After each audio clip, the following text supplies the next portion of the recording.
এ যেন চরম বিপদের মাঝে আশা জাগিয়ে রাখার চেষ্টা। সুরের মূর্ছনা যেন দেখাতে চায় নতুন স্বপ্ন। في غزة نحن وقلب جنين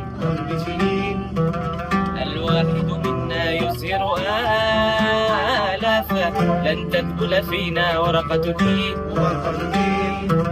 ما هان الحق عليك ولا خاف عودتنا إيمان ويقين لن نسكت لن نستسلم لا لا لا لا لا গাজায় বর্বর ইসরায়েলিদের হামলায় অনেকেই হারিয়েছেন প্রিয়জন। পরিবারের সব সদস্য হারিয়ে একেবারে নিঃস্ব হয়েছেন কেউ কেউ। টানা যুদ্ধ চলায় ট্রমায় ভুগছেন বেশিরভাগ মানুষ। এই অবস্থা থেকে কিছুটা স্বস্তি পেতে আয়োজন করা হয় এমন গানের আসরের। প্রাচীন ও জনপ্রিয় গানগুলো গিটারে তুলে এনে তৈরি করা হয় অন্যরকম আবেগঘন এক পরিবেশ। কিছুক্ষণের জন্য হলেও ভুলে থাকা যায় যুদ্ধের ভয়াবহতা।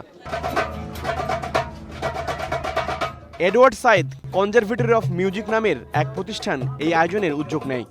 Since this war, I displaced almost 50 times. যুদ্ধের কারণে এ পর্যন্ত 50 বার বাস্তুচ্যুত হয়েছি। আমার মতো অনেকেই এরকম নানা সমস্যায় জর্জরিত। এরপরও গানের মাধ্যমে আমরা আশা জাগিয়ে রাখার চেষ্টা করছি। প্রথমে ছোট পরিসরে গানের আসর শুরু করেছিলাম, পর্যায়ক্রমে এটাকে বড় করার চেষ্টা করছি। সহকর্মীদের যখন বিষয়টি বলি, তারাও আগ্রহ নিয়ে এ কার্যক্রমে সহযোগিতা করে। এখানে গান শিখতে আসা একজন শিক্ষার্থী সারাহ আল সুয়ারকি জানিয়েছেন ভিন্ন রকম অভিজ্ঞতার কথা। আগে আমি নিয়মিত গান শিখতে আসলেও এখন পারি না, কারণ মাঝে মধ্যে আমি খুব ক্ষুধার্ত থাকি। বাড়ি থেকে এখানে হেঁটে আসতেও খুব কষ্ট হয় তখন।